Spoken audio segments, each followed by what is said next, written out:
This video is sponsored by Card Kingdom. You can visit their store by using my referral link in the description below.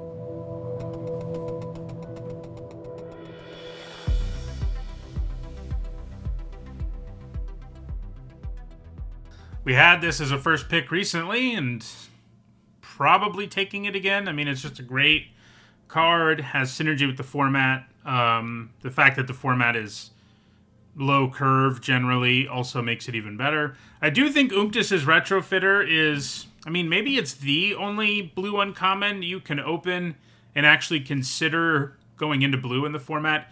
It's just really strong. I mean, it's not that hard to set it up so that it feels like a 3-mana 2/3 that makes a 4/4 token. I mean, it's not quite that good, but feels that way a lot.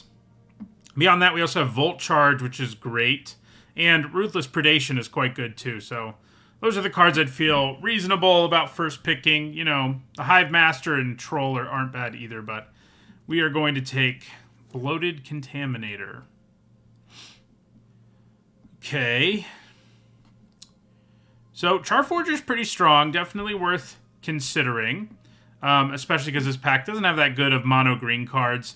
I don't love black-green. I think both of the decks that are supposed to sort of be proliferate focus, like the grindier toxic decks, basically, are not... They're probably the two worst decks in the format. I mean, you can end up in them for sure, but I don't think I value Necrogen Rot Priest like this highly this early in the draft. So,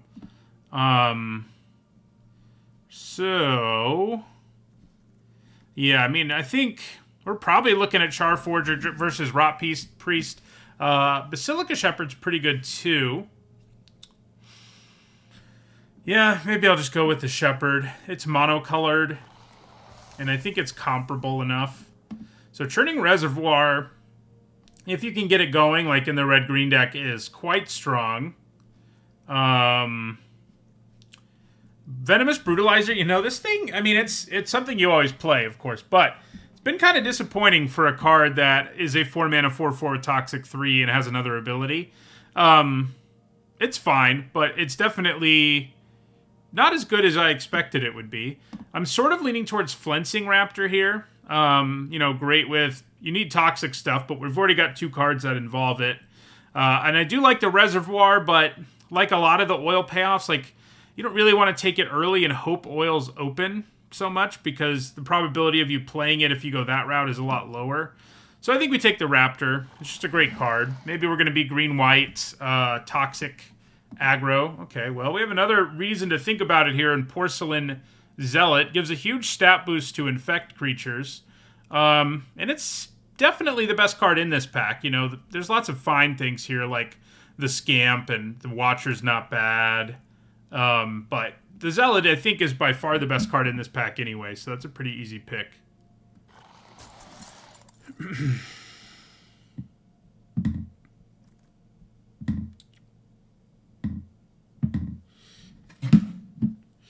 So, this pick, you know, Lightbringer, it's okay if you have equipment, but even then it's nothing special. So Chimney Rabble and Hive Master are both pretty good. That's really the only things I think that are worth looking at in this pack, seriously, for us. Yeah, I mean, I guess black-white, it looks like a more of a possibility than red-white does. And, you know, this has Infect. So I think that's where we go. So far, yeah, I mean, green's not crazy open. We did pass it's not called Epic Confrontation in this set, but that card that has the same effect, and that may matter. So this is a powerful payoff. Like, if you can get the Proliferate deck going, I do think it's pretty good, but you have to end up with some, like, uncommon payoffs, and this is key for such a deck. I think we'll probably just take another Hive Master here. I don't think I really want anything else. I don't like Vraska's Fall. You know, it's removal, sure, but it's bad removal, especially in a format with so many tokens and stuff. Interesting. So a lot of red-green stuff came back. Furnace Strider and Rustvine Cultivator. Both things I'm pretty interested in. I think I'm going to take the Cultivator. You know, I feel like it's more likely we end up in green than red at this point. And, yeah, I mean, this has been a nice card. Kind of feels... Okay. So, I don't like Plague Nurse very much. The stat line is just not lined up very well. It's not very good that it dies to Hex Gold Slash, for example. Blight Belly Rat's probably the pick here. Nothing special, but, you know, 2-mana creature with Infect 1 and Proliferate. All right, we'll take another Hive Master. We may end up in black-green in the end. Who knows? It's going to stink that I didn't take those signposts, if that's true.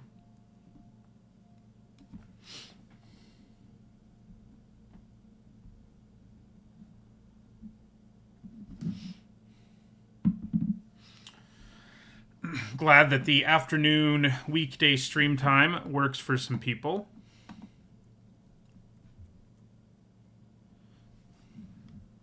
I guess if we get Charomonyx now, you know, we could force it.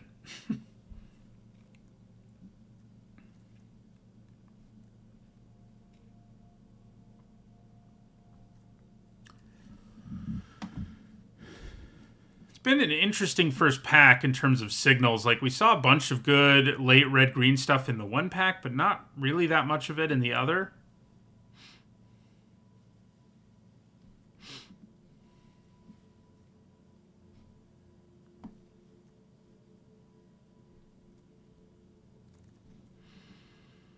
Okay, Skull Bomb's all right. Bardiche is okay. Same thing for Centurion. I think... Am I that into the Centurion? It does get better in a world where you have Stinging Hive Master, that's for sure. And we do have 3 of them, so I think we'll probably take one.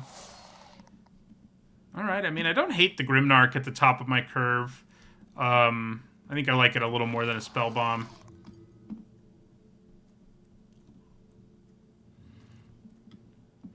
Yeah, I mean, these are green cards, but they're both pretty mediocre. I think I'll just take the Dross Pits. Here we'll take a Titanic Growth. Gonna be funny if we end up in black-green after I was like, I think we saw 2 of the signposts and didn't take them. I mean, it can definitely help carry a deck. It's strong enough. But yeah, okay. Well, Spinoderm's really good. I actually had a deck yesterday, not on stream, unfortunately, where I had 2 of them, which was pretty insane, and it's probably what we take. It's just a really powerful 4-drop. Hexproof a couple turns, trample a couple turns, and it dies if you don't proliferate, but that's okay. Cankerbloom and Anoint with Affliction are great too, but I think Spinoderm is just better. I guess the question is, how likely do I feel like it is right now that I play green? And I guess it's not insanely likely, but we also only picked up 2 white cards, and then while they're good, I mean, I think green is pretty likely. Yeah, let's go with the Spinoderm there. Okay, so some good white cards here, like the Hover Wings. I mean, even if you don't have any other equipment, I've been pretty happy with that. Oh yeah, the Raptor. Where is the Raptor? Oh, it's just a weird frame, so it's hard to see. Yeah, so Charge of the Mites, Complete Devotion, Hover Wings, and Glider are all pretty nice. The green cards here aren't great. The black cards here, I mean, I don't really need a second Grimnarch, and this is an okay trick, but kind of considering grabbing a white card here in the Hover Wings, because, I mean, I guess Complete Devotion might just be better given if we are in green-white or black-white. Yeah, let's take Complete Devotion. Just such a good trick when you have a bunch of toxic things, rather. Man, these packs have been weird. So, Blue Sun's Twilight, that's a reason to be in blue, you know, if you open it. Probably a little late for us, though at the same time, whatever I take out of this pack is probably going to be off-color anyway, because the other options, the options in green and black and white are all very mediocre. And we've got like a Volt Charge and a blue. These are really what we're looking at. And now Volt Charge is more splashable, and that certainly matters. Yeah, the Prism's kind of on the table, but I think I'd rather take a real card. I think we probably take the Charge here. Okay. So Dune Mover is always fine. You know, it's nice that it fits in any deck and it can fix our mana. It's probably where I go here. Yeah. This is not a good draft, though, so far. I don't feel great about anything. So another Basilica Shepherd. Should we go the black-white route? Another Hive Master. We've got enough of those. I don't really need Ichorspit Basilisk. I think the Shepherd is just what we pick here. Very mixed signals. So here we've got Duelist of Deep Faith. I do like Sylvok Battle Chair, but we've already kind of got decent top curve no matter where we end up. Thank you for the sub, Violet Vax. I think we'll take the Duelist. Feels like I'm leaning into white a little more here now. And I think the Duelist is a good enough reason to do it. I do like the Battle Chair, like I said, but... And, you know, the Gladiator's not bad either, but... Another Complete Devotion. Decent black cards. I probably grab Devotion. And I think it's probably safe to say we're not playing green. I mean, it's a... It is a bit of a bummer. We have two very good green cards, so I guess I'm not quite ready to say that yet. Yeah, I mean, the Contaminator and Spinoderm are both really good, so that definitely matters. We do have a decent number of ways to make Orthodoxy Enforcer into a 4/4. Probably a little better to take the Gladiator, though. Could use some more low drops.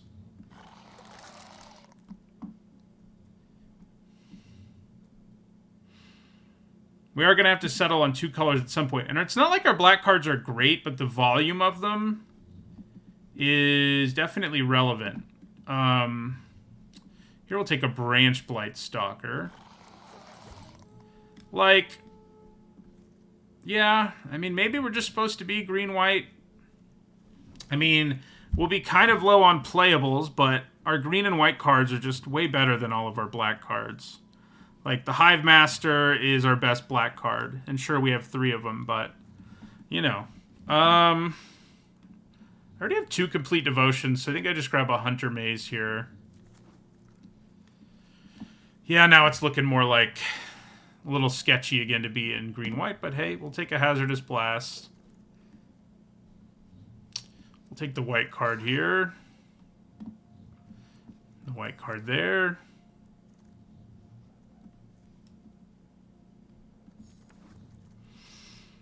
Okay, so decisions here. We've got a Chittering Skitterling, which plays more into us being a black-white deck. But we've also got Crawling Chorus and Duelist of Deep Faith and Mirror Convert, all of which go pretty well with where we're already leaning. Yeah, I kind of feel like black-green probably, like, if I'd done that from the beginning, that was probably the best deck for our seat. At this point, it's kind of, the ship has kind of sailed, but yeah.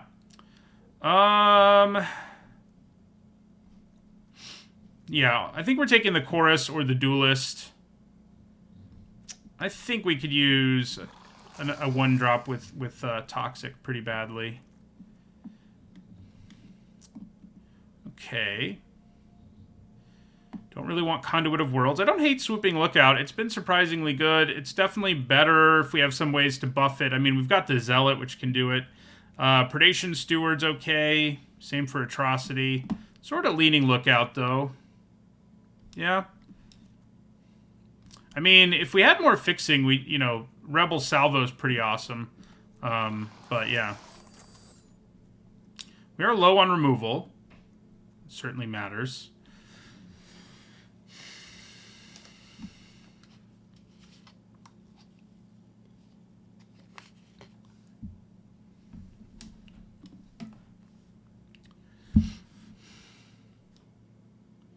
Probably not going to play Plated Onslaught, but other than that, well, don't really want to play that either.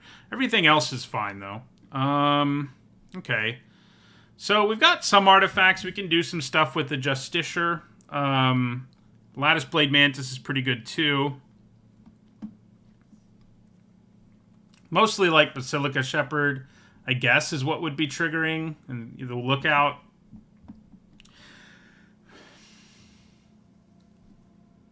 I think we probably go with the 2-drop. We could use some more top curve for sure. Like, I wouldn't mind, you know, something else at the top of my curve, as I just hinted at. So, hi, Tukey. So, Vorak for sure here. Helps us draw lands. Proliferate matters sometimes. It's just a great 3-drop. Could use some removal, too. Ooh, that is a pretty late incubation sack. You know, this isn't the best deck for it because we're not... she keeps meowing. Because we're not proliferating very much, but, like, it's just such a good card. Just cranks out all these bodies. It doesn't do anything with Infect either, which certainly matters. I think we have to take Charge of the Mites over the Lattice Blade Mantis because we're not doing great on removal.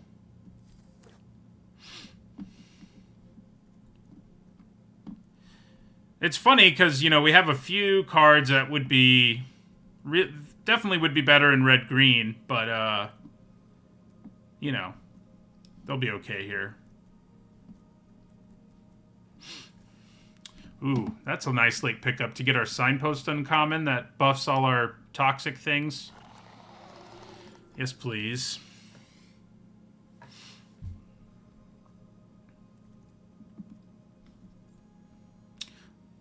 I think we chose the right thing to do, like, once we reached the point where we had to. Wow. Okay, well, now I really feel like we did the right thing. If we're going to get 2 Slaughter Singers that late, that really rounds out the deck in a big way.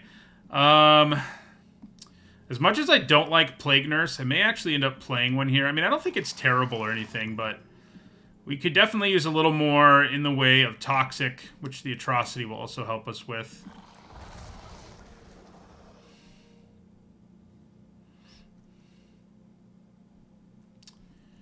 Yeah, pretty much got there, I think. One more playable would be nice. I mean, we could throw in a Titanic Growth if we have to. All right, I'll do the Mantis. Yeah, the Mantis is nice. I mean, the fact that it basically has Vigilance is a big deal in a format where you end up racing a lot and just sending creatures past each other, but the Mantis makes it so, you know, you can send a creature in and still have a decent block. Thank you for the follow, Spikes Master, rather. I wouldn't have minded it, you know, if I could fit one Hazardous Blast into this deck, I would, but we can't, so. I do think we end up playing the Nurse. It's partly because we're a little desperate for playables, I think. I mean, given the pivot, the decision we made after taking some black cards. Thank you for the follow, Mad Cat. But, you know, it's all right. I mean, the other option is putting in, like, Titanic Growth, another one, and we've got 2 Complete Devotions, which I think is just mostly a better trick.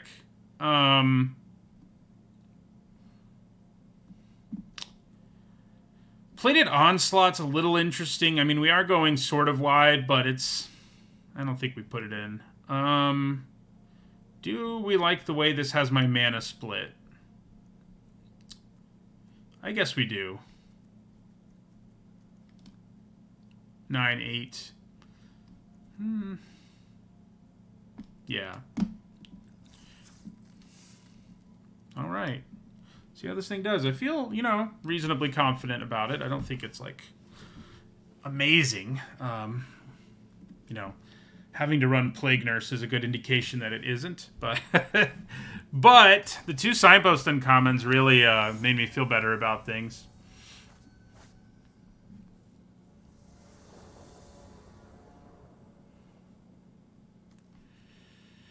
Okay. Yeah, it's a little bit slow. But at least we have a 2-drop. We've got removal. You know, we got stuff going on. For sure. I probably... Isn't it great to draw your 2-drop on turn... Your 1-drop on turn 2? We probably do... Do we want to put a land on top? I think we probably do. This is a hand where hitting a 4th land is reasonably important. So I think we'll do it. Put a forest on top. That way we have double both, too. And we do have reasons for both. Having double of both. So...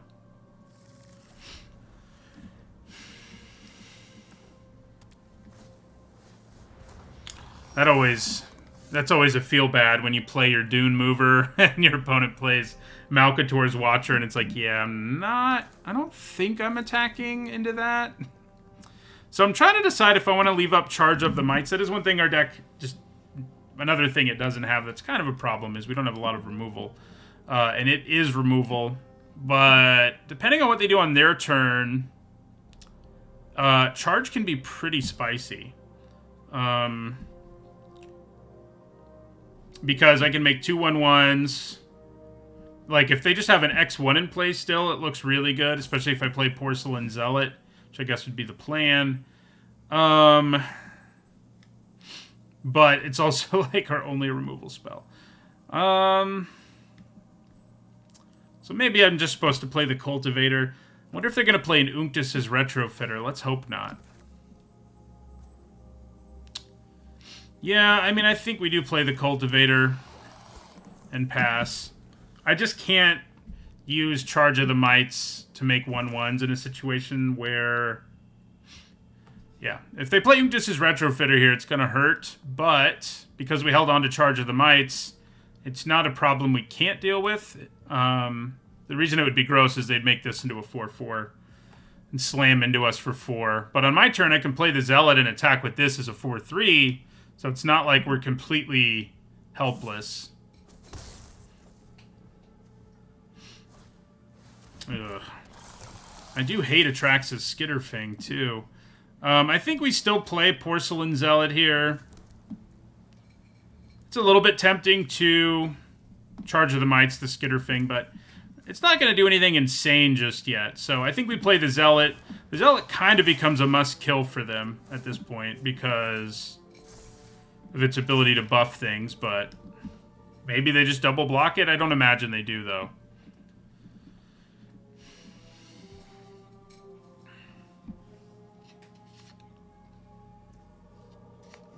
Yeah, taking 4 makes sense. Get some poison going. I do think our deck is more of an aggro deck than it is an infect deck or toxic deck. But we definitely have toxic stuff going on. I mean, the best version of this deck is more toxic than this one and has less, like, random oil counter cards. You know, it's more streamlined around other stuff, but, yeah.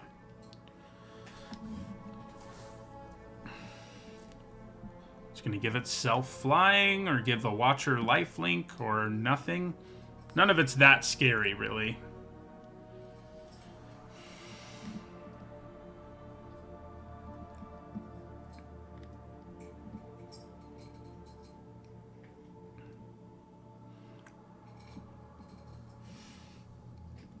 I think that's what they're trying to decide here.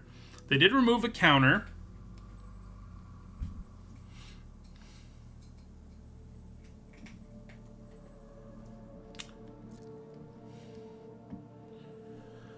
Flying or Death Touch? Yeah, Death Touch. Obviously, we're taking 3.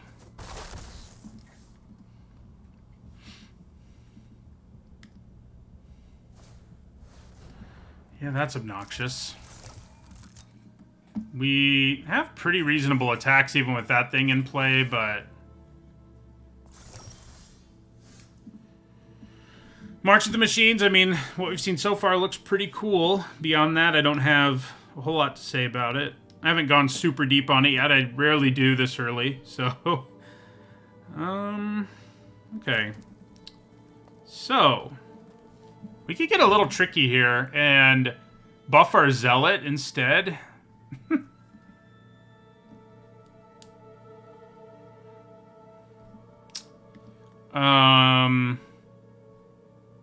It's probably still just better to try to buff the Dune Mover and make them use that. And then we probably just play Mantis and Lookout. Yeah. So... Let's do that.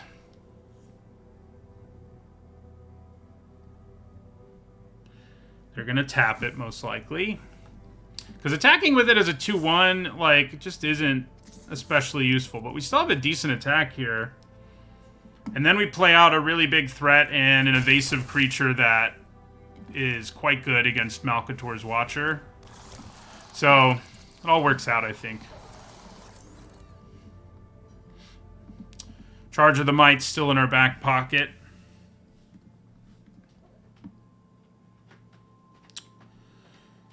Oh, you're talking about the Ragavan? I mean, it's not... It's just... That's just a... It's not a standard legal card. It's just like the Mystical Archive. I guess it'll be legal in Historic. Can't imagine that'll last very long, but maybe it will.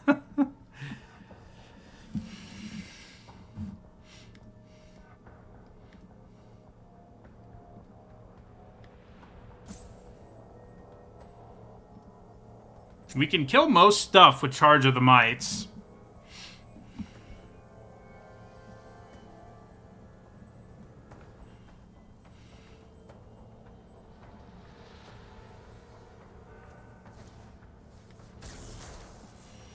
Probably bounce my Mantis, I guess. Yep. It's kind of just spinning wheels. I mean, it's not... They are slowing us down, though, and if they have some big, scary bomb for a win condition, it could be a problem.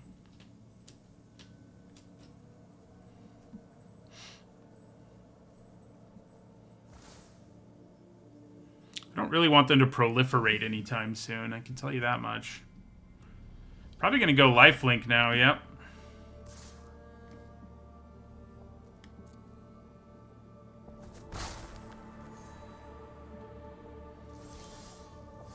Hello, Bloated Contaminator.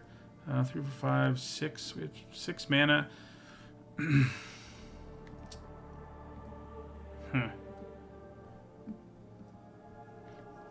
I could play the Contaminator and leave up mana for Charge of the Mights, but I wonder whether just playing Lattice Blade Mantis is going to be better. Probably not. So they're going to tap Dune Mover again.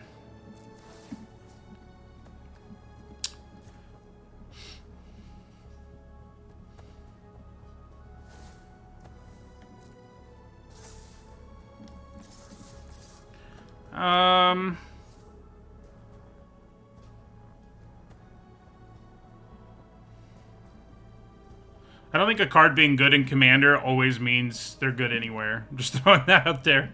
But it is true of Ragavan.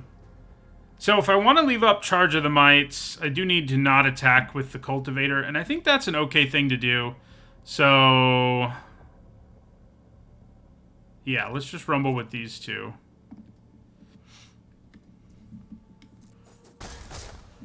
Then we'll play our Contaminator.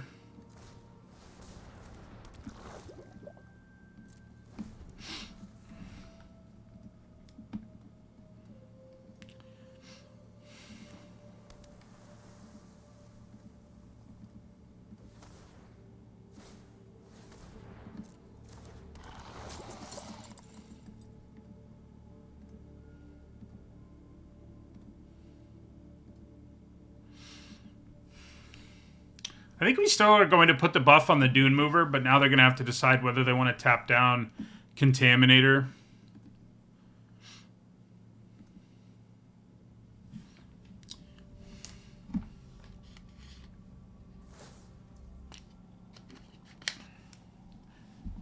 A good example of a card being good in Commander and not being good anywhere, everywhere, by the way, is Rhystic Study, a card that's never been played anywhere but Commander.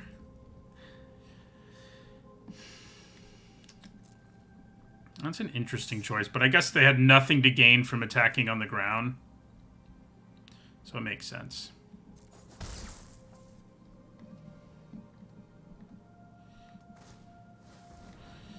So I think I'm going to Charge of the Might something here. Should it be the Convert? Or the Duelist? I don't love the idea of them having mana of any color, since they seem to be sort of a control deck. So, yeah.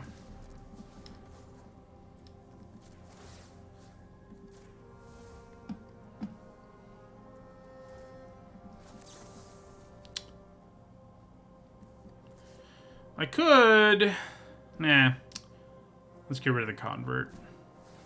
See if they have a trick. I mean, they may well have one. Thank you for the sub.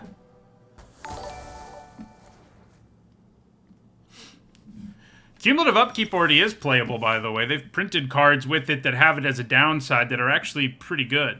You know what I would have loved to draw there is our trick that we have 2 copies of, because it would really wreak havoc here. I don't think... I'm actually thinking about putting the buff somewhere different, because attacking with Dune Mover now, just as a 2-1, is, like, perfectly fine. So... But if I buff Dune Mover and the Contaminators here too, I do have 2 pretty powerful attackers. I'm not really going to be able to attack with Porcelain Zealot here, which is kind of a bummer. Even if I buffed it.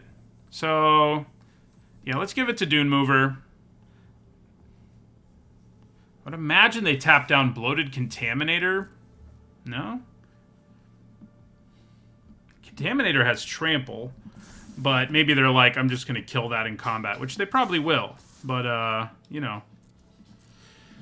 It's easy. It's not the easiest thing in the world for them to do. Yeah, Preferred Art is cool. Not something that impacts me a ton. It's not something I think about a lot, but... Clearly they're going to use a trick of some kind here. Otherwise, this block makes absolutely no sense. So, yeah. Guess I should have tried to damage the Watcher, if only because,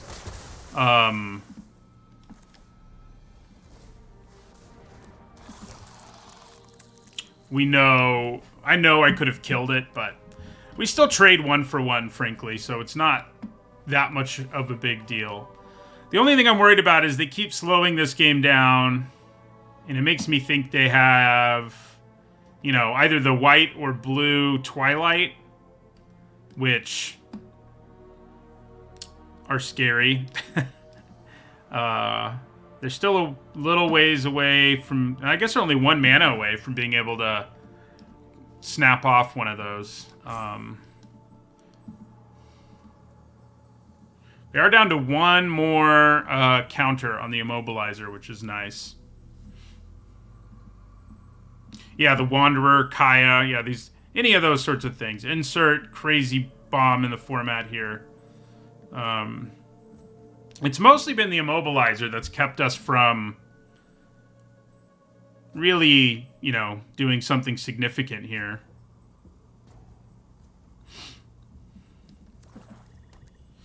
All right, so yeah, Kaya definitely on the table.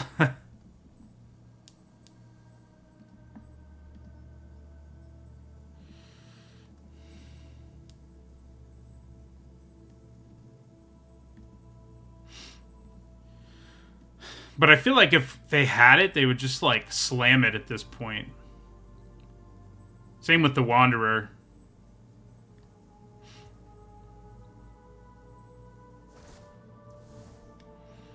That is interesting.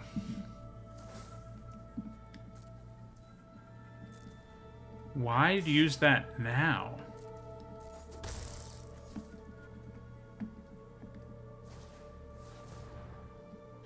Ah, they're going to return it to their hand, but they can't recast it this turn, right? It costs 4? Yeah. Interesting. Well...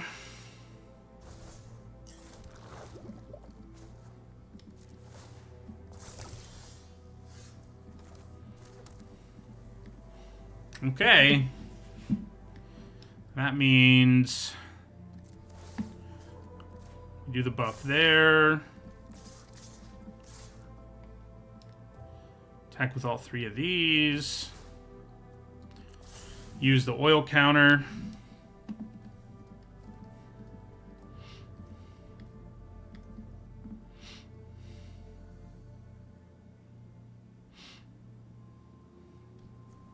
This is another uncommon. You know, I was mentioning at the beginning, Unctus's Retrofitter is one that pulls you in, but I guess the Immobilizer does too.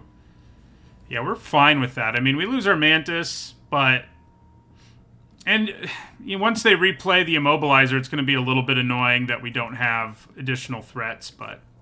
We really needed to draw a trick in this game. That's what we really needed to do. I mean, we're still in okay shape here, of course, but... We're not exactly lighting the world on fire, either. The Immobilizer's back.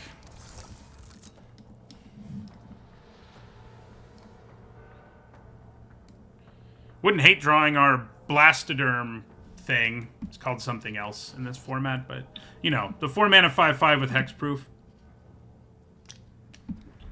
Tricks. Their tricks would be good. Alright, so go to combat. Try to buff our Dune Mover. They tap it. At least we can throw away the Hunter's Maze next turn and draw a card.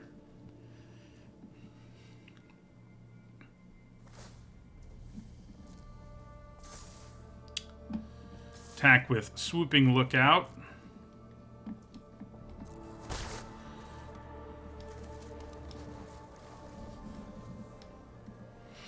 Yeah, I mean, getting oil counters isn't really going to come up, but yes, it is the thing we should be doing.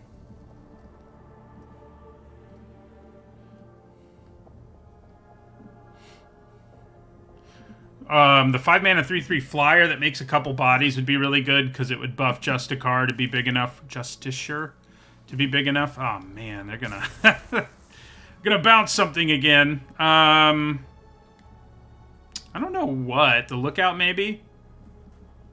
Oh, I could use it to untap the maze. You're right. I could have done it right away. Good call. Could have used it for something.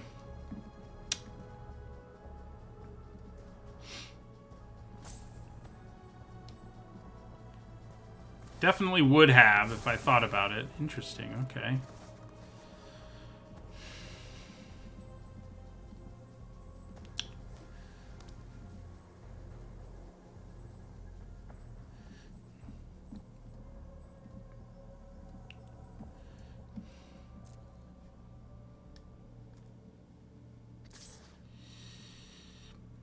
I mean, I think we block with Cultivator here. I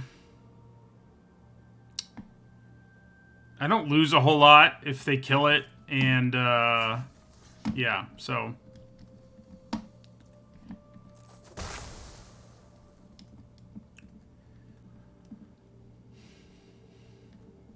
See, if I'd untapped the land, I wouldn't have been able to do that.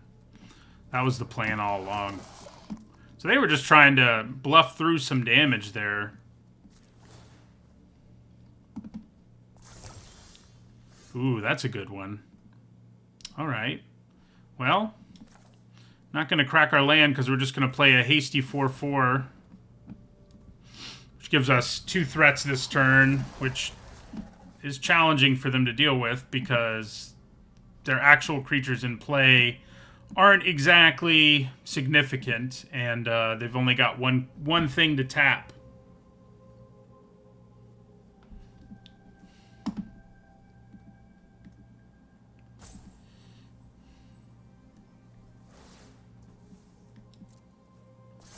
makes very little sense to have this be what you tap because this has lower toughness.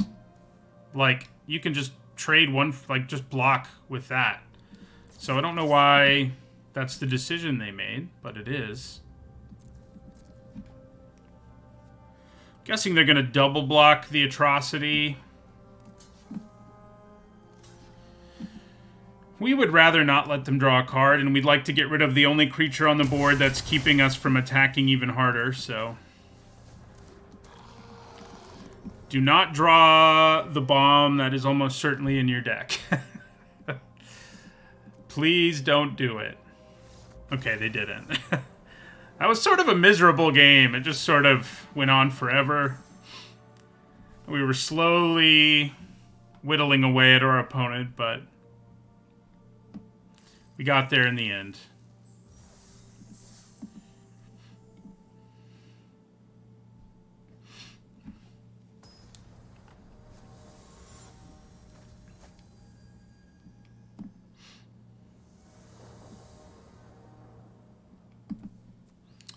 No green mana, but pretty good curve out. I mean, we're likely to draw green at some point, so I am fine with this.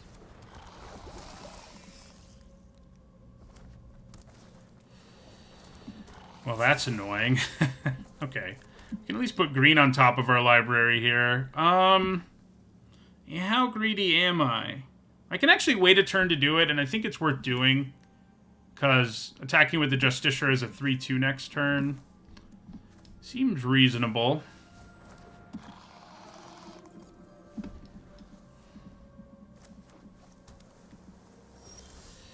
I've only gotten Blooded Contaminator twice, but both were on stream, so yeah, it has seemed even more pronounced.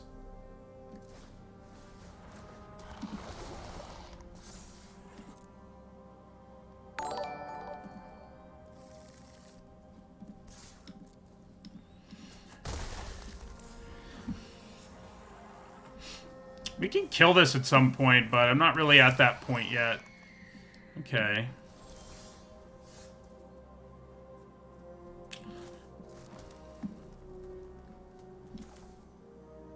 So we play Incubation Sac.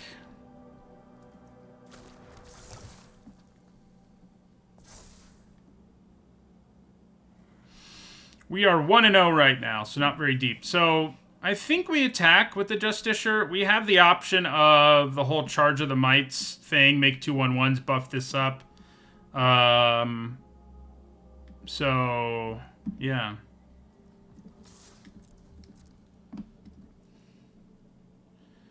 I think that's what we do if they block. I could use it as removal instead, but actually adding to the board is better, and they can only get this... How high can they get the power on this thing? Well, they can actually get the power high enough that it's a problem, can't they? They could make it have 4 power. But it still ends up being a 1-for-1 trade. I get 2 bodies, I gain a bunch of life. I mean, that's reasonable.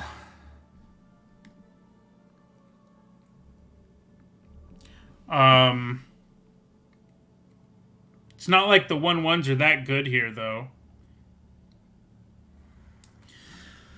So, I think we just let this happen and see what they do. Because right now, they just bounce off each other. But if they change the stats, we can use Charge of the Mites to kill it. Yeah, they probably can. Yeah, so they go there, and then, yeah, we'll use Charge. We don't get the 1/1s if we do this, but we do kill the Raptor. And I can live with that.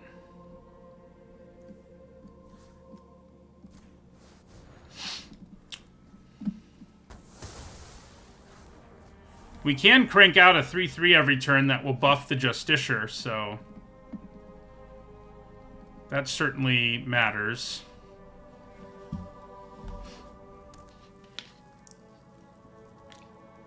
Let's hope they don't have Hazardous Blast. I mean, it wouldn't be the end of the game for us or anything, mostly because we have Incubation Sac in play, but it would just wipe our board right now. Oh, we'd have a 1/1 in play. They may be about to destroy the Incubation Sac, which is sad.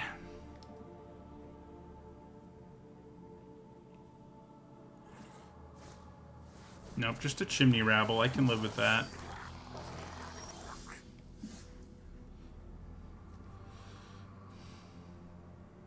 Okay, so let's make a Golem.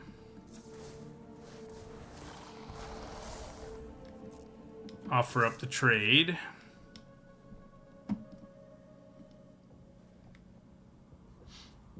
I imagine they take it. I think I would take it. Either...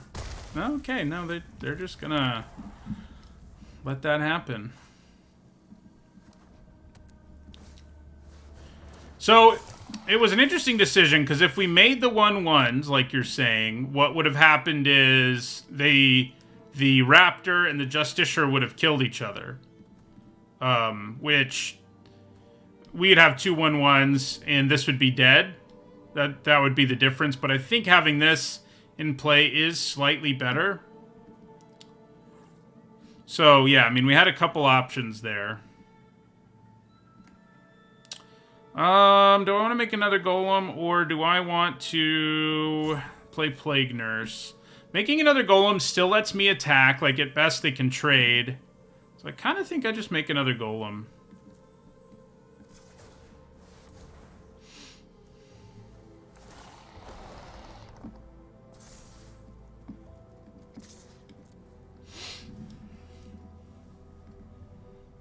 Yeah, they can, Oh, I kind of forgot that they could just do that. Whoopsie. Yeah, that's not a great attack. It's not the worst, but it's close.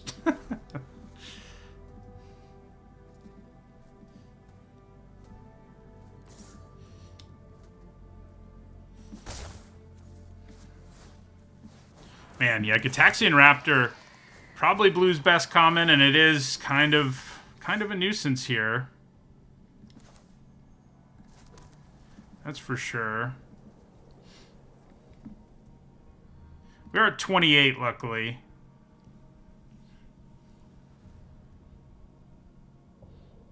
Trying to decide, again, I mean, I think we'd probably just crank out another one rather than play Plague Nurse.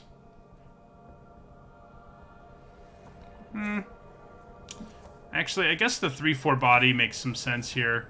This Vindictive Flamestoker is going to actually be able to draw them a bunch of cards eventually. Well, and by eventually I mean in the relatively near future, and that's not going to be so good for us.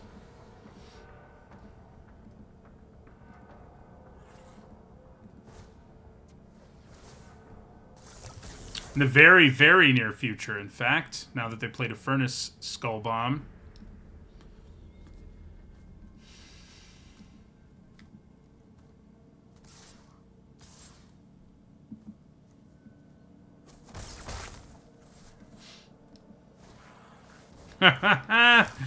Yeah, you know, they've got all the Gitaxian Raptors there are, so... Okay, so... I guess we're going to play this out.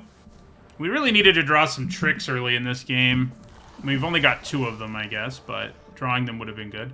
So do I attack with the Atrocity and trade it off for a Raptor, or, you know, some other combination of things? Probably. They can swing for a ton in the air right now, so I think limiting their ability to do that a little bit is probably a good idea. Maybe they'll just take it, though. Or block with the Rabble and the Watcher.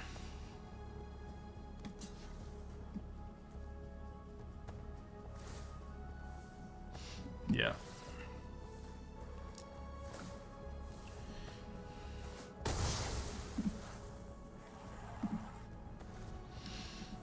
So yeah, I mean, they can hit us for 9 right now if they really wanted to. They can put counters on the Flamestoker, and they're going to, yeah. And just, like, reload in the very near future. Our lack of removal is a serious problem.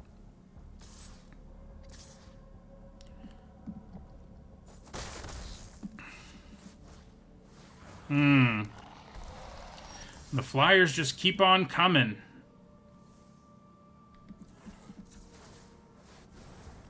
And we don't have much to offer up in response to that.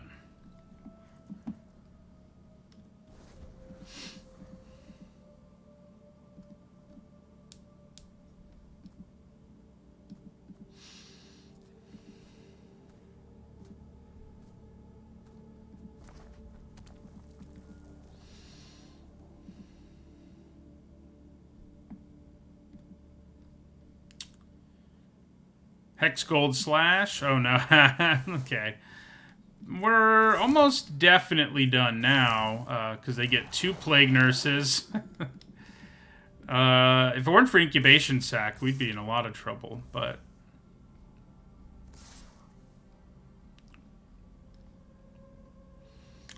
No, not even our rares or anything get us out of this, really. I mean... I guess if I draw a trick, I'm in decent shape, but I'm not in that good a shape, really.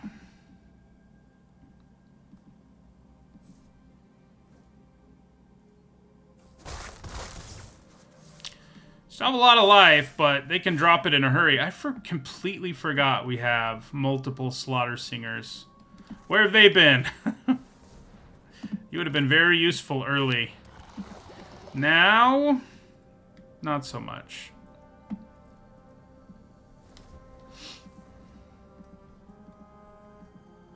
Three flyer would be nice. I have a couple of those. Time for them to reload their hand as if we weren't already in horrible shape. So, yeah.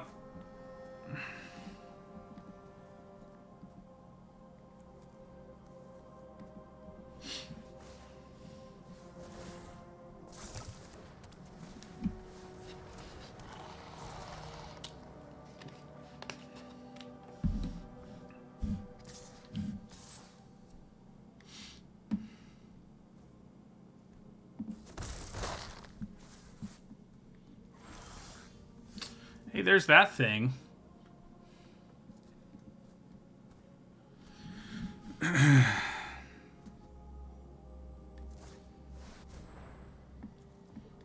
Helps a little, but I think we're sort of past the point of it helping that much.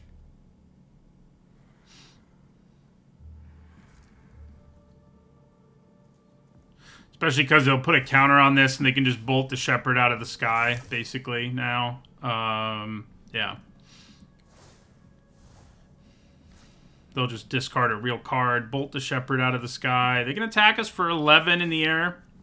So...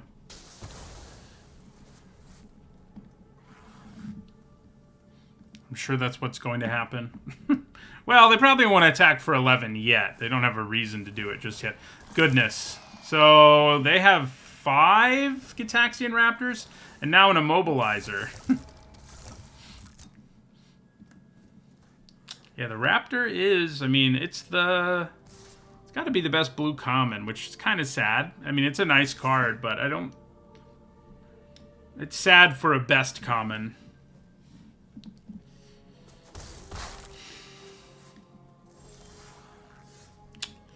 So, yeah, we're dead. Our lack of removal is a serious problem. Basically, we have to try to win games early and hope it doesn't come up. You know, that's kind of what we're looking at.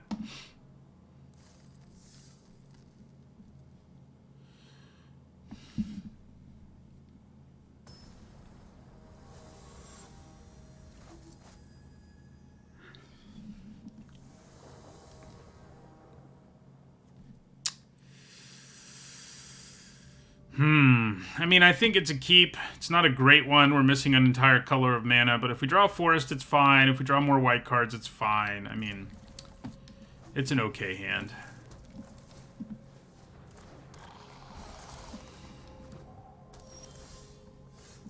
Drawing a trick is nice. We're not going to be able to get full value out of Flincing Raptor's trigger here, but that's okay.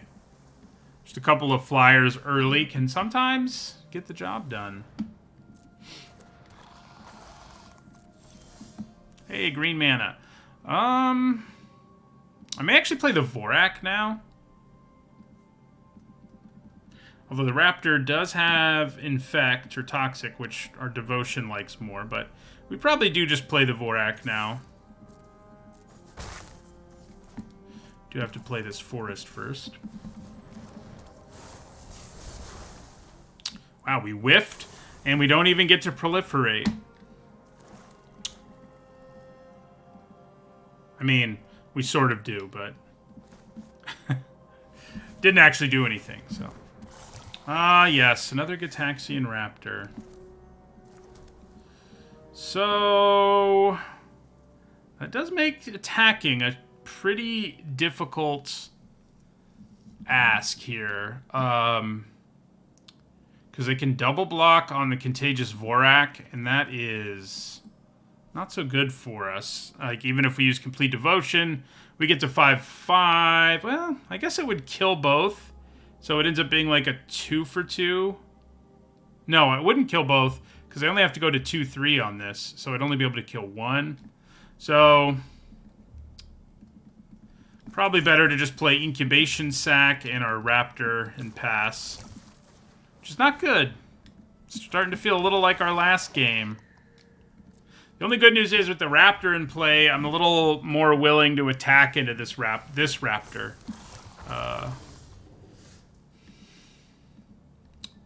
Because of Complete Devotion, which makes it a much better trade for us. So yeah, I think we attack. Good chance they just take it. But we're also okay with that.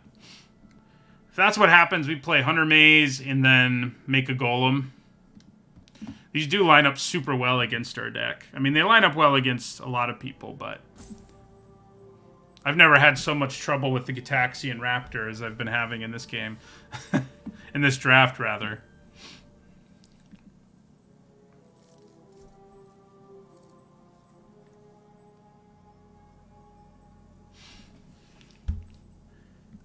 Gonna go for the double block, huh? Which of these do I want to kill more? I can actually... If I can get them to change stats first, I could kill both, but there's like no way they do. Well, I guess they're going to have to if they want to kill our creature. So that's interesting. All right. I think this actually works out better than I was thinking it would.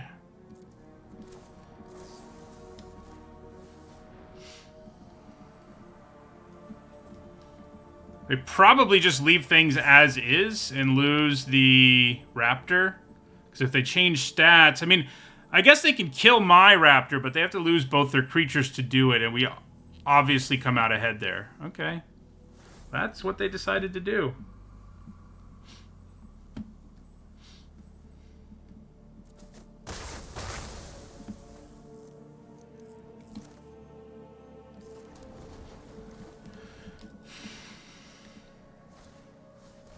Ooh.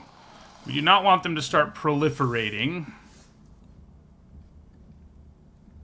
Two good attacks here, though.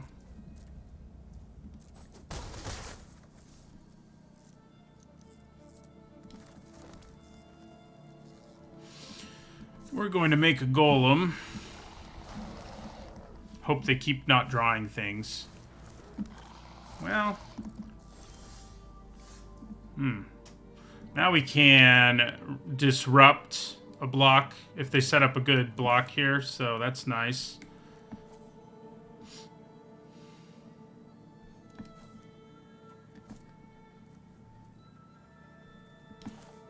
Guess I'm gonna crack the Hunter Maze first. Yeah.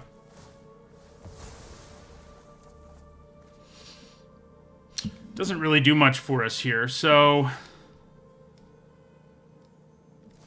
Yeah, I think we just attack with everything. We're going to use Charge of the Mites to destroy a triple block here, and I kind of want to kill the Aspirant more, because I don't want them to gain life.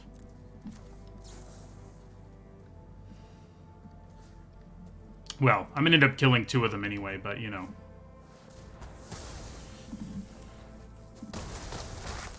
Now it's going to be tough for them to come back. Ooh.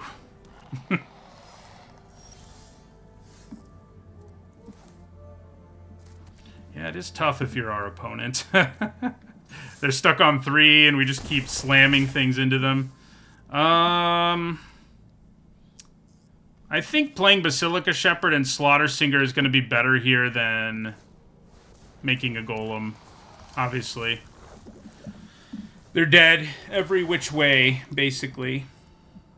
Sorry, opponent. Yeah. Do they draw their land? They do.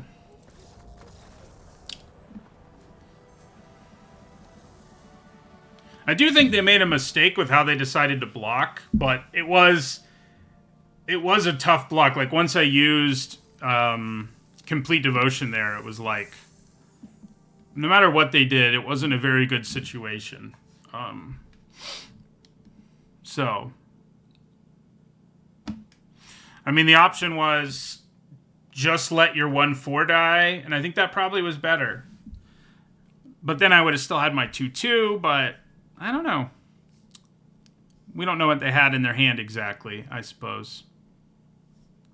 Thank you for the follow, by the way, Eric Ponte and Mr. Oakleaf.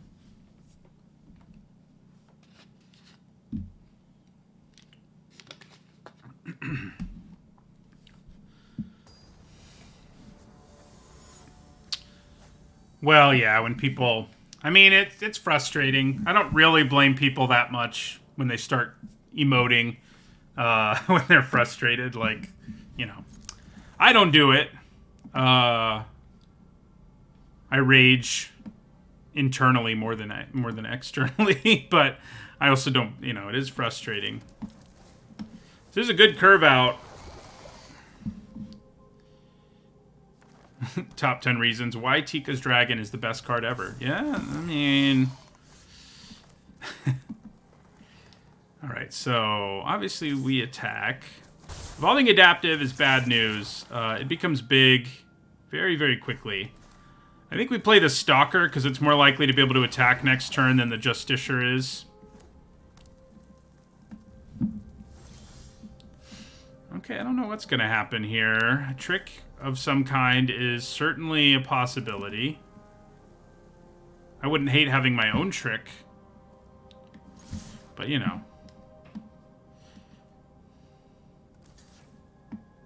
I hope it's just a trade. It is just a trade. I like it. So next turn we can play the Zealot and send in the Chorus as a 3/3. Sounds pretty good. Even against that.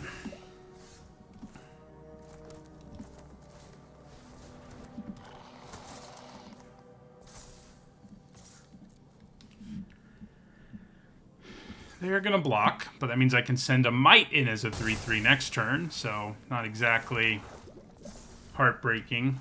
I would like to stop drawing lands now, please, though. We might be in some trouble. Oh my god. Well, now we are in some trouble. That's one of the best cards in the set.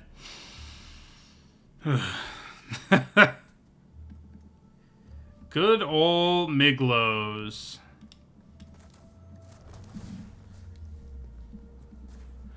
Here's where our lack of removal is a problem again.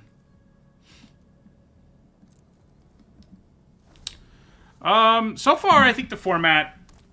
I think it's better than people seem to think it is, but it's not a great format. I mean, I've seen, you know, the people who are unhappy with the format are always the most vocal, I suppose. So that is a thing, but I've seen a lot of people say it's like one of the worst formats ever and stuff, and it's not. I don't think it's particularly close to being one of the worst formats ever. Like, it's better than Capenna or Alchemy Horizons Baldur's Gate were, I think. But it's also not as good as Brothers War or Dominaria United, you know, just to name some recent sets. It's sort of, it's a middle. There's some problems.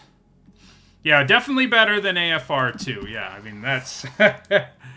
but it has problems, for sure. Ooh, hello. I've been a little surprised I haven't been more aggressive here. And hopefully we can take some advantage of it. So they can remove counters to get this up to 6/6. So sending in a 4/4 Duelist of Deep Faith doesn't exactly help us. However, no, that doesn't help us either, really. You know, I don't actually think it's that much of a Prince format. Mostly because a lot of games are determined by early game commons and uncommons. There are insane bombs, but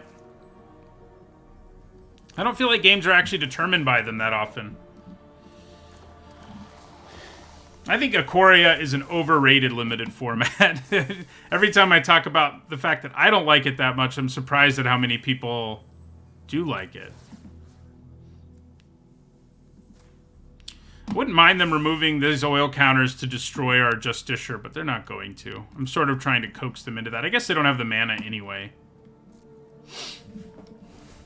So the problem with Ikoria was that the cycling deck was broken and the companions pre-nerf were broken. And that was a pretty big problem, I think. I think we just take 4 here. I mean, I'm not especially eager to do anything else. Oh my, are they going to give it oil counters? No, they're just going to hit us for 7.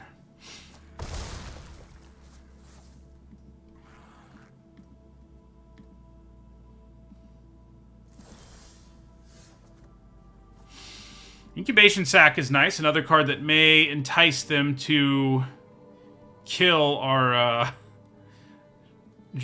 use up some oil counters to blow up an artifact. That's what I'm trying to say. So for now, I think we just buff the Shepherd and send it in.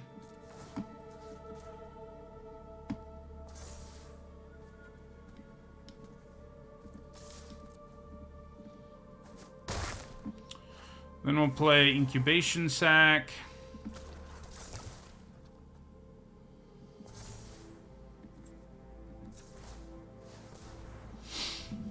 We're going pretty wide here, so finding a way to attack with everything would be good. This is where that mass pump spell we decided not to play would be good. Yeah, Kaldheim was good. I mean, the problem with this format mostly is that there are huge imbalances, I think, in colors. You know, even though we've seen Gitaxian Raptor show off in this particular draft, the fact that that's Blue's best common is kind of miserable. So, yeah, another flyer is nice. So, I think it's just another Basilica Shepherd attack here. Then we'll play Lookout and make an Incubation Sac token. Yeah. Colorless was not viable in, well, depends on what you mean. There was a whole mechanic that had your cards that would normally be colored cards be colorless, so it was sort of a thing. Yeah, I'm a little surprised they haven't blown up the sack too. I should probably stop giving them opportunities to do it. Like, I probably should have just made my 3/3 right away there. I think next turn we may just be able to swing out. They're gonna need something. And that's probably not enough. Oh yeah, now we definitely can. Okay. So we're gonna do this.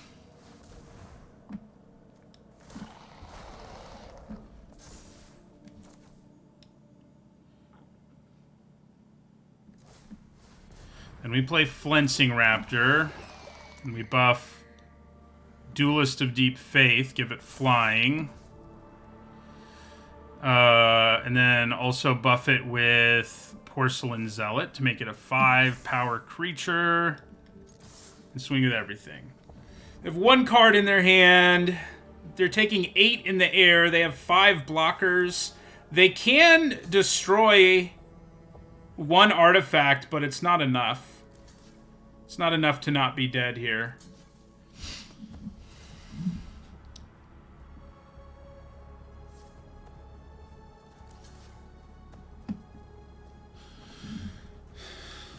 I guess they could have something in their hand that keeps them from being dead here, plus Miglos destroying an artifact.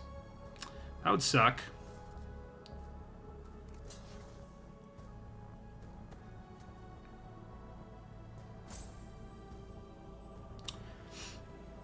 But we're also not dead on the crackback, so especially if they let us gain 3.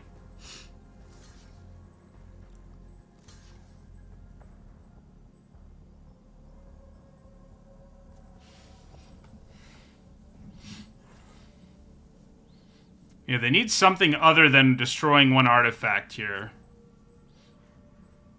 They need to destroy an artifact and have 1 other card. Yeah, they don't have it.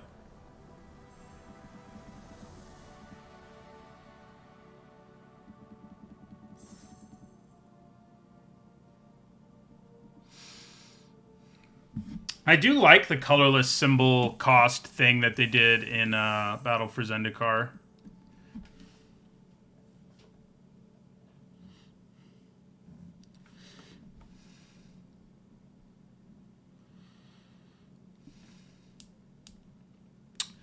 No matter where I put that box, it gets in the way of something. I could get rid of it during the draft portion, I guess.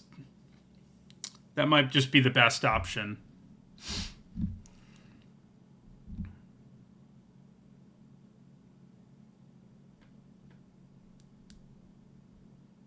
Oh, yeah, that was the saddest thing about Ikoria for me. Like, I was most excited about Mutate. And yeah, I mean, you just, like, take a bunch of cards with cycling. Yay! I mean, I think it's a keep. Oh, it's a little questionable. It is a little questionable because of the tap land situation, but I think it's okay. Because we can still play Bloated Contaminator on turn 2 as long as our Cultivator's alive. Yeah, I mean, it's not a great hand, but it's passable. And we could just draw a land, and then we're fine, too, so. But we do want to play Cultivator turn 1. Well, we just drew the mana we wanted anyway. Trying to decide if I just want to play the Lookout here and then use the oil counter so that I can untap Hunter Maze next turn. That way I'm adding more stuff to the board. I could just play the Hunter Maze here and attack for 1.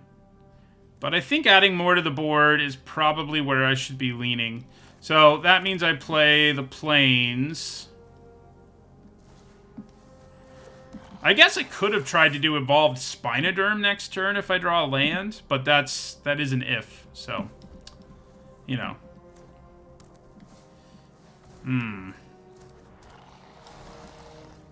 So, oil counter. Yeah, we would have been able to do it. Now we don't actually have to use the oil counter, though, so we can actually do it. We can do it now. And I think maybe playing the Spinoderm is better here. It's even bigger, after all. Turn 3 Spinoderm seems pretty good to me.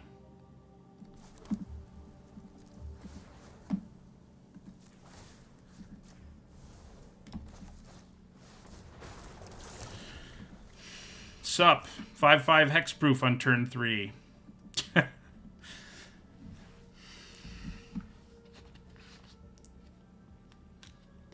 It's kind of funny their username is Power Creep.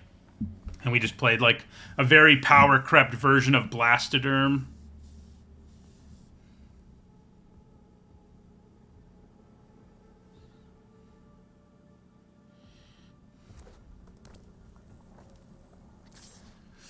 I mean, sure. Are you hoping I'm gonna...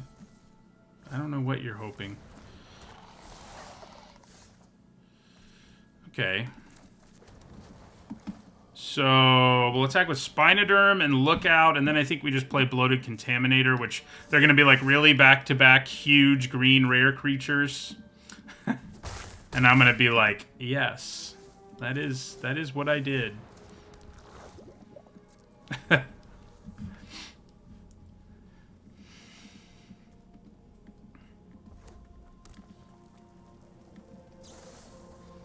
Right, that does die to Hexgold Slash, unlike Evolved Spinoderm, sadly. They're racing us, which scares me a bit, but I think I'm okay with it.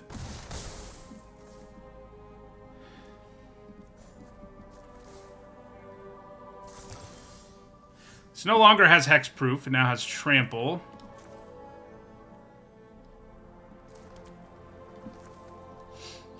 I'm gonna play Porcelain Zealot here.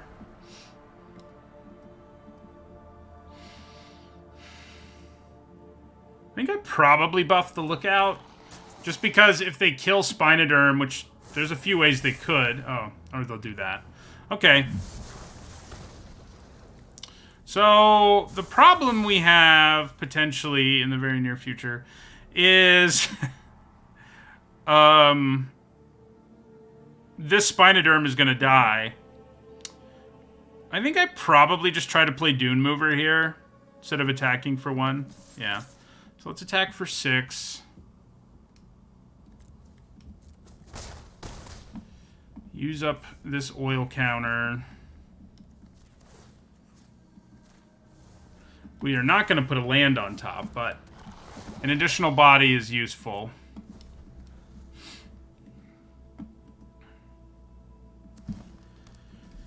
Don't play the 4/5 haste. Okay, you didn't.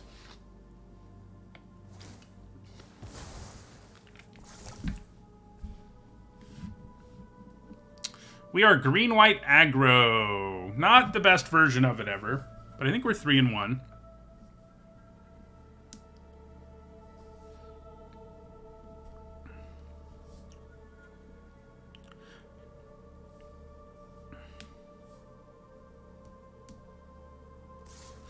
Yeah, that hits us for 3 now.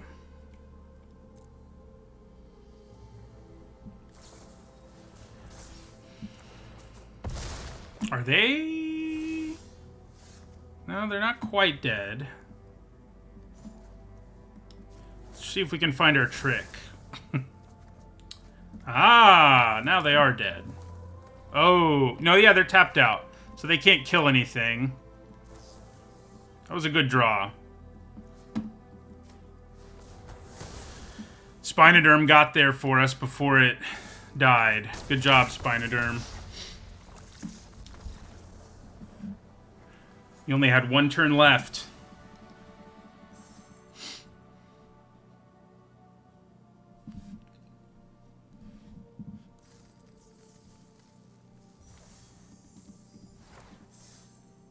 Yep, 4-1. You know, it's been a while since I've had a losing record in this format, but I've had a lot, like a lot of 4 and 3s. Like barely squeaking by.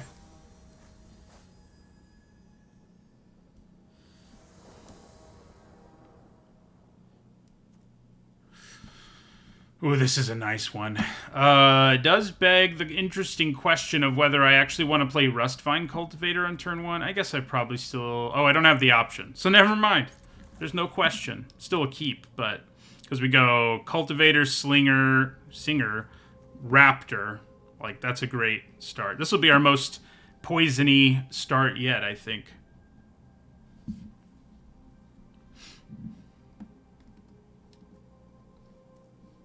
Innistrad Remastered will be cool. I hope that's like the summer limited format instead of like Alchemy Horizons nonsense. Although, I don't know when it comes out, but I think the Lord of the Rings set is supposed to be like an Alchemy set, which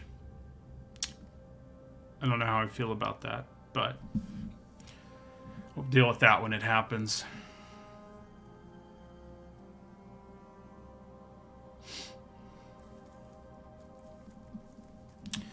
This hand would be better if we could just play our Cultivator on turn 1, of course, but, you know, what do you can't have it all.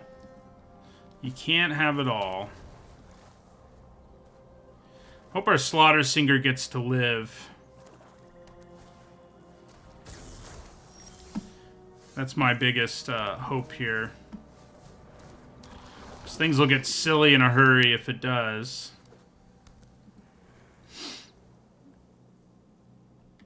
I think it might be dead, though. Still have a pretty good hand if it's dead, but it's way better if it's alive. Yeah, it's dead. So sad.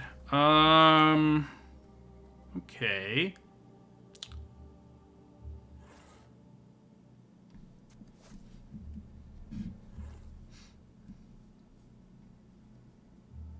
Well, that's cool that they're doing it differently. Hopefully it doesn't suck in terms of the alchemy set. So,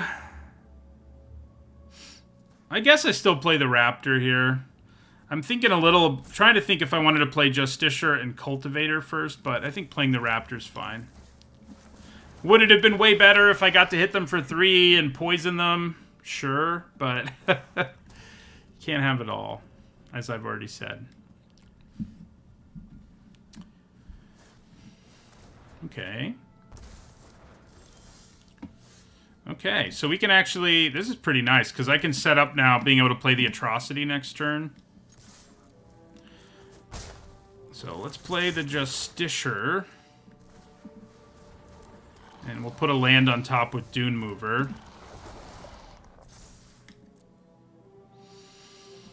Let's have it be a forest. That way, sacking the Hunter Maze later will matter less. March 12th is the first look for a June 20th set. Oh, on Arena. It probably comes out later on Arena, I bet. I'm guessing, anyway. Okay. Some more anointing has happened, but I can live with it. I think we play the Atrocity and swing out here. Kind of interesting they chose to block Dune Mover. I think I'd block the Justiciar, but maybe they think we're better at poisoning them than we are, which is a fair thing for them to think, given that we're green-white, I guess.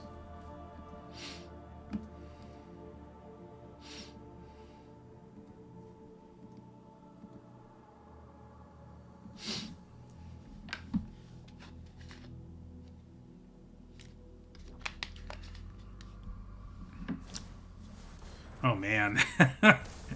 So, they're playing those cards that just, like, make them pay life to draw, and they're kind of rough in this format. I think they're about to Annihilating Glare our Atrocity, though. Yep. That does help them. Alright, so we're going to attack them for 2. I guess I should crack the Hunter Maze.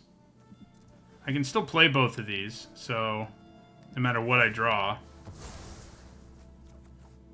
Yeah, now I definitely can't. They may stabilize here. It doesn't look impossible, given the number of cards they have in their hand and what we've got going on. Especially if they have a bomb, and they could. Okay, well that's not a bomb, luckily.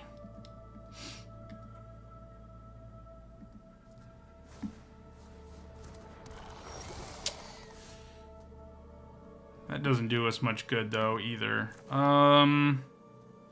Probably just supposed to pass, which is not really what I want to be doing, but it is what I am doing.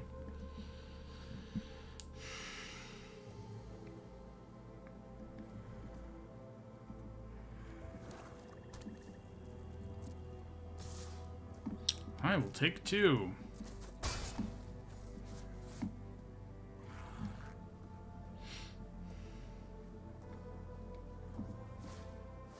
Ah, there's the bomb.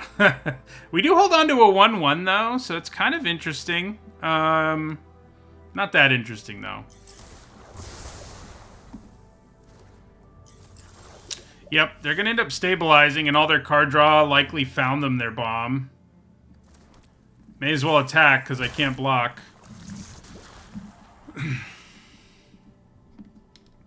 They played with fire a little bit, and if we'd drawn, like, 1 fewer non-land, like, we probably killed them before they could fire that thing off, but that's not what happened in the end.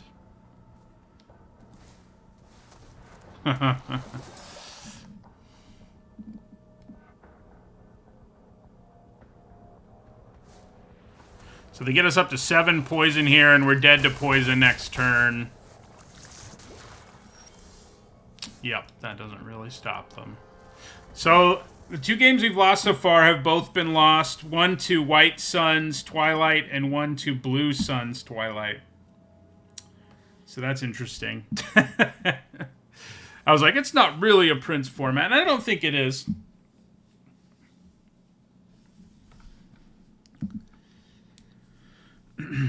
I think it's okay to have bombs, but especially those bombs are okay with me because they cost so much to actually have their bomb effect, you know? If you cast them for less, they're not nearly as bomby. This hand's solid. Crawling Chorus. So the good news is we have a turn 1 Rustvine Cultivator. The bad news is we're on the draw, so if they have the +2/+2 trick, they're going to attack us, and we really can't block. Okay. Well, now we know they don't have that, so that's a plus. We'll play our Justiciar. So we can do turn 3 Spinoderm again. They do have their own really efficient cheap creature, unfortunately. But we can also proliferate, which will keep it around longer and stuff. Yeah, you probably attack for 3, and I take it.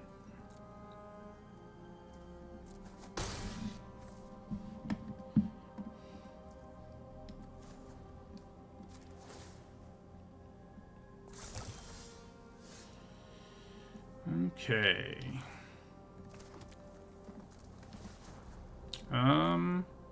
Yeah.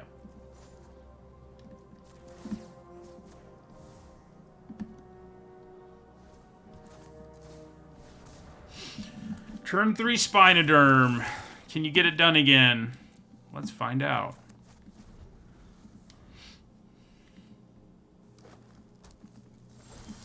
Well, it looks reasonably good.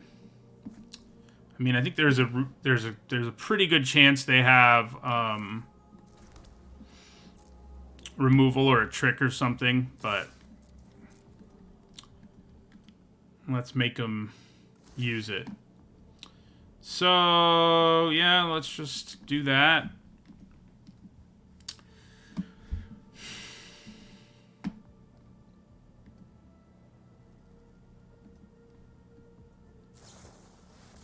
Maze's Mantle. So that should still give us a 2-for-1. So I can live with it.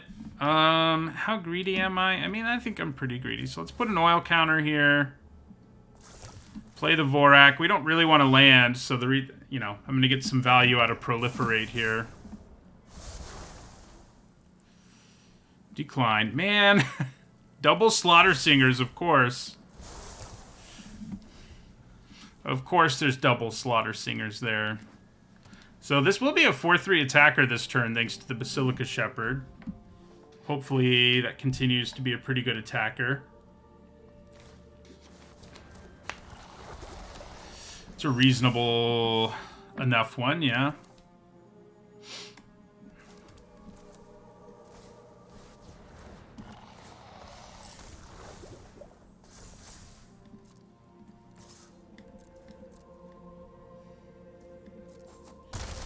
Get in for 4, go up to 21.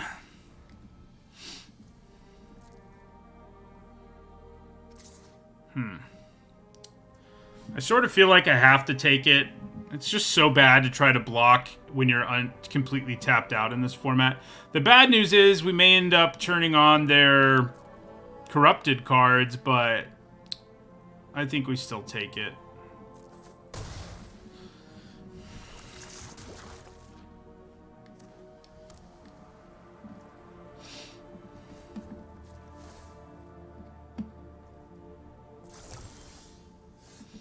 Alright, well, kind of think we just swing out here.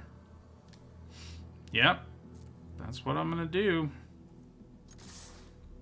Ooh, should have played Dune Mover first, just to make the Justiciar into a 3-2.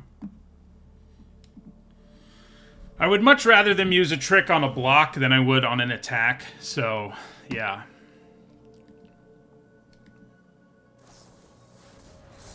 So I was right in assuming they had a trick that could have blown us out. Them using it that way doesn't really blow us out. We do not want to use that. We have plenty of lands. Thank you.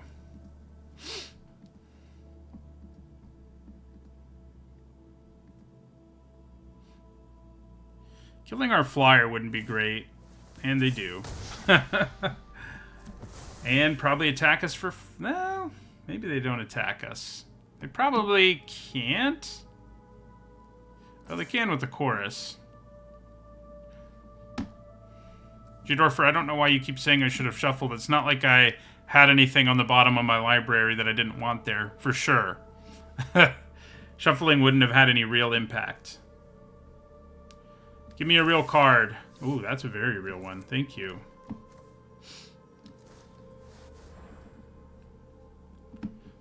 So the Justiciar goes up to 4-3. I think we just swing out again. Oh, yeah, I guess we do have the Slaughter Singers. Maybe shuffling actually makes sense. There. Yeah, we're just going to swing out here.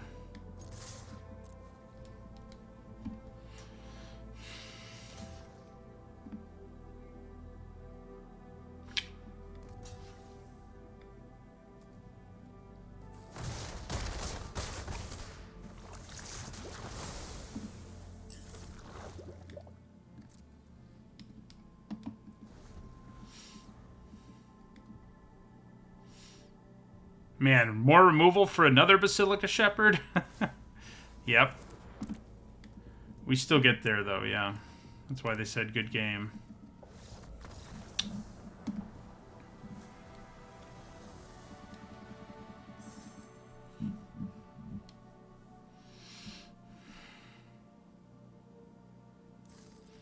Alright, we got to 5 wins at least with this thing. Means we break even. And then some, really, you know, because I generally draft enough that I start getting gems from the drafts. So, I'm not there yet, but the EV, you know, it's still effectively more gems than we paid to enter. So, that is a very bad hand. That's one thing, you know, our deck doesn't have very much removal, and we've drawn really well, and we haven't had to mulligan. I guess those things are related. And that has played a role. This is good. What do I want to send back? Sort of feel like the answer is the Atrocity. It's either the Atrocity or the Shepherd, obviously, but I guess I have double green. Matters a little. I mean, there's a pretty good chance I draw the other color anyway, but yeah, I don't know who I'm sending back.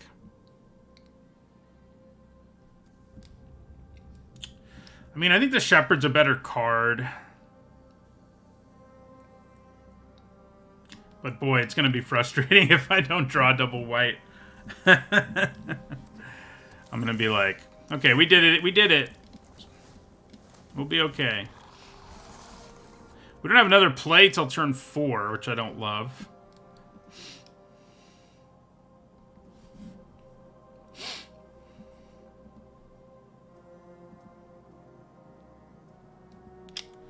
So hopefully we draw one of the many things we can play sooner than that.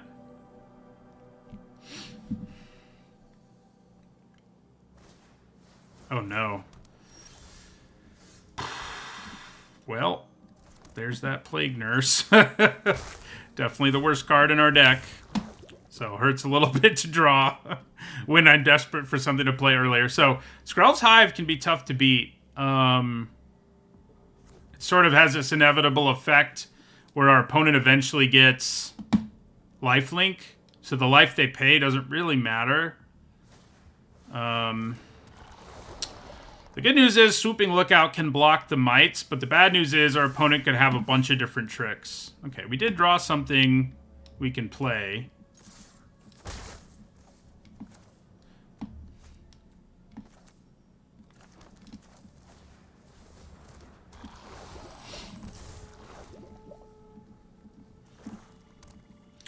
Do I try to block a mite?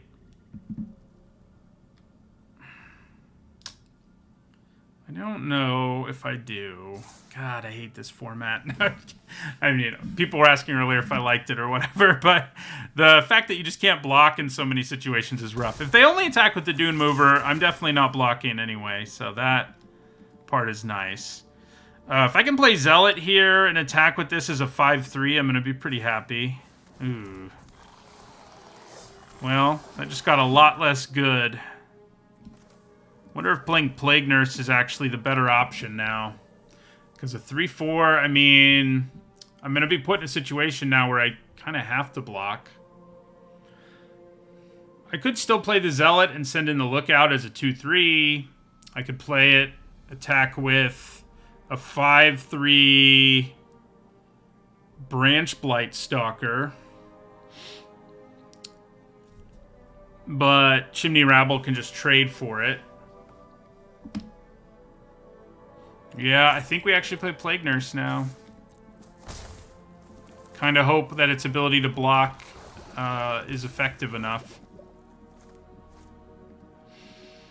I mean, I think this set's probably better than OG Kamigawa block was in Limited. They didn't used to design sets with Limited in mind the way they do today. I mean, they didn't start doing it with Limited in mind at all until Mirage block, which is way before Kamigawa block. But my point is, hasn't always been on their mind. But even back then, they didn't really design like archetypes and stuff very often. I mean, the exception is like the Ravnica sets, which sort of was really the first set with archetypes, but it was only because of the set's, you know, identity as the different guilds. But yeah. So this I do think is better than original Kamigawa. And I don't really hate this format, but the moments where you just can't block can be pretty frustrating. Returning Chimney Rabble's interesting. All right. I like that. I could send in a 4/6 Plague Nurse. But I think I hold off on that for now and just play Basilica Shepherd.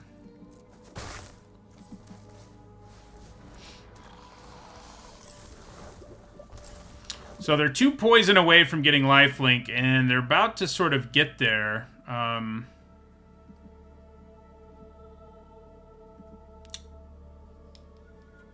So that's not good. I can do a lot of damage in the near future, but they're going to have lifelink online after this. Probably after this attack, we'll see what they do.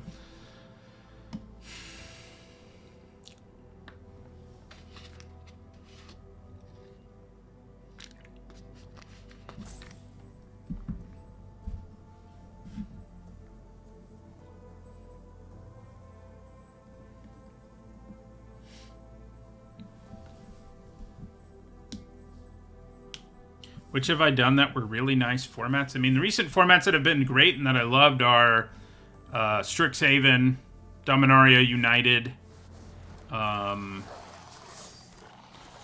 Kamigawa Neon Dynasty. Ooh, they don't attack us there, which I think is pretty good for us. Original Eldraine, yeah. Original Eldraine? It's not like the next one's out yet, so I don't know why I said that. Okay. So let's play Porcelain Zealot here.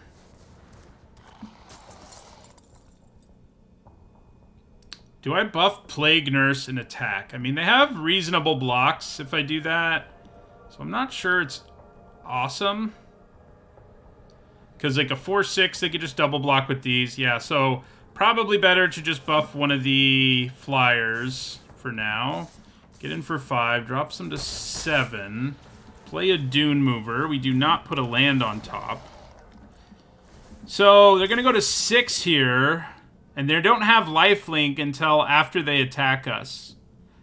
I feel like we're going to be able to kill them before Skrelv's Hive completely ruins us. But, well, that ossification is going to complicate that, isn't it?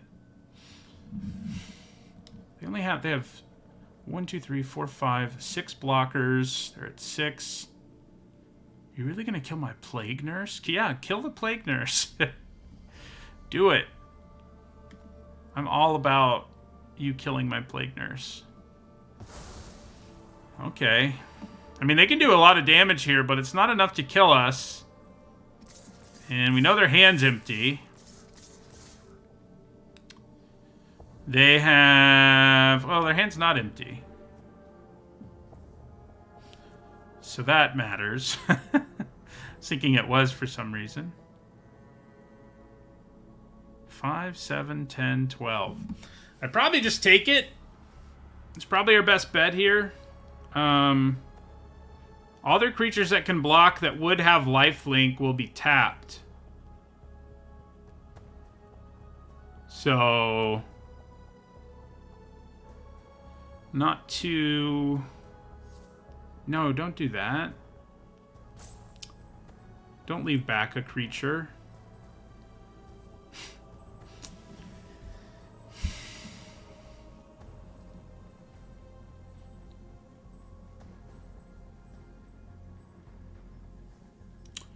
So them leaving back the Indoctrination Attendant is kind of a bummer, but I can still kill them. Because I can use Porcelain Zealot to buff one of the flyers, hit them for 5, and then their Hive will make them lose 1 life on their upkeep. So we're just going to take it.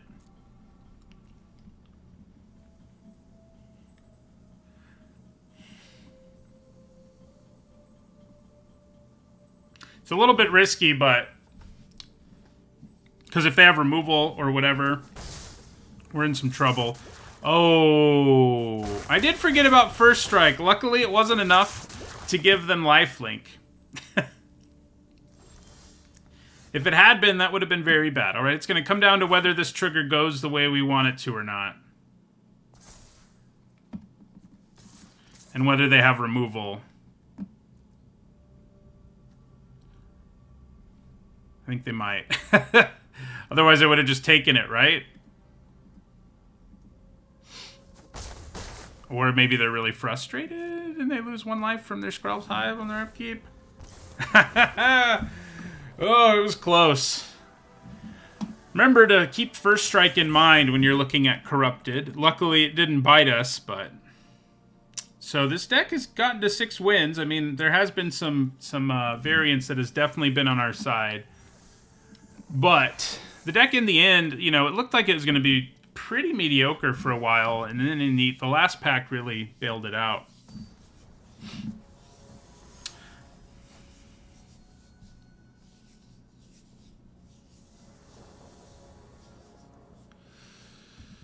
All right, so this is another hand that can give us a turn 3 Spinoderm, and it's a hand where we can actually play something like on turn 2 as well. The other times we've done the Spinoderm thing, we haven't really played anything other than a Cultivator.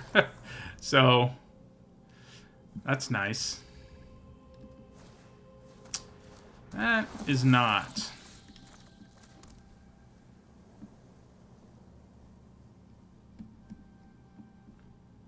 I could attack here now, because the idea of playing a turn 3 Spinoderm isn't nearly as appealing.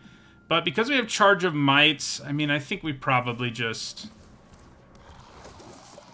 still plan on a turn 3 Spinoderm.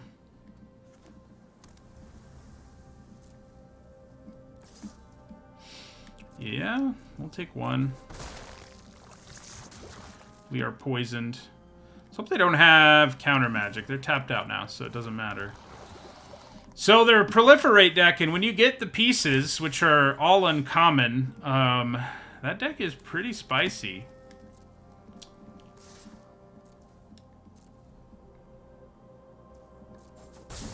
Alright, so then we're gonna do this. Go ahead and slam this turn 3 Spinoderm again. We have 2 complete devotions, which is pretty exciting.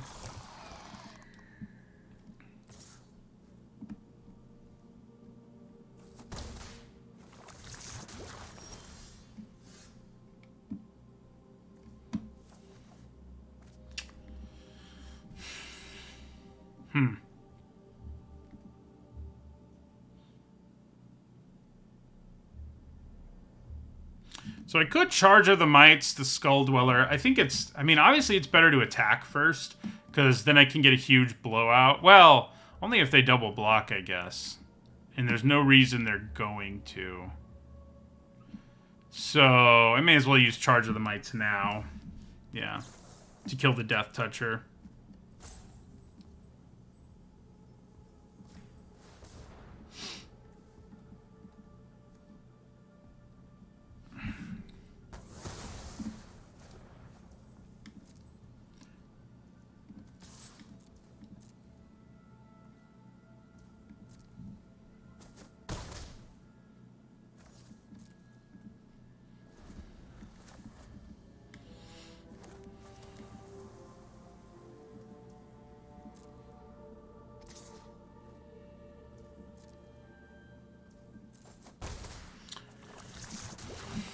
I do wish I was still going to have Hexproof this turn, because then I would feel a lot better. Okay, well now I feel fine about the complete devotion situation.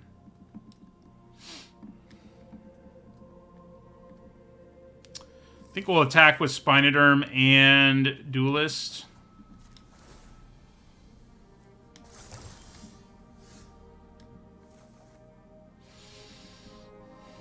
If they just take it, then we play a Mantis in the second main phase, and if they block, we can complete devotion. We can do it twice, so...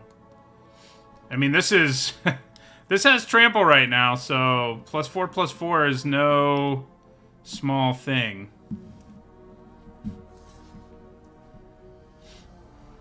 Okay, so they only block there. Still think we probably complete devotion, because we can still play Dune Mover here. We get to draw a card, we kill the Gitaxian Raptor, so think it all works out pretty well. Yeah, and then we'll play Dune Mover. They go to 8.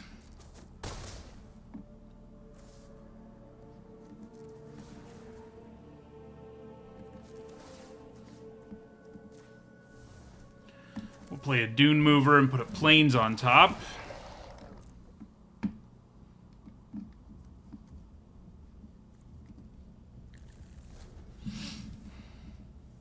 We've seen our Signpost uncommons surprisingly seen very little of them. I'm already at 3 poison, so the idea of going to 5 doesn't concern me too much. You know, when you're going to 3 is a threshold that matters because of variety of things.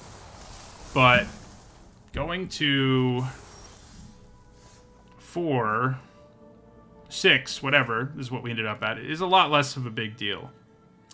Okay.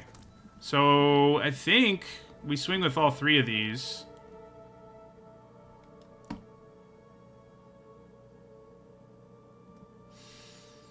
Two, 4, 5. Yeah, I mean we can sneak lethal in depending on how they block.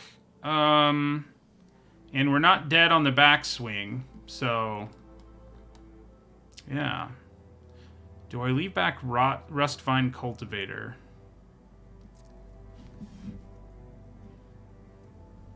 I don't think so.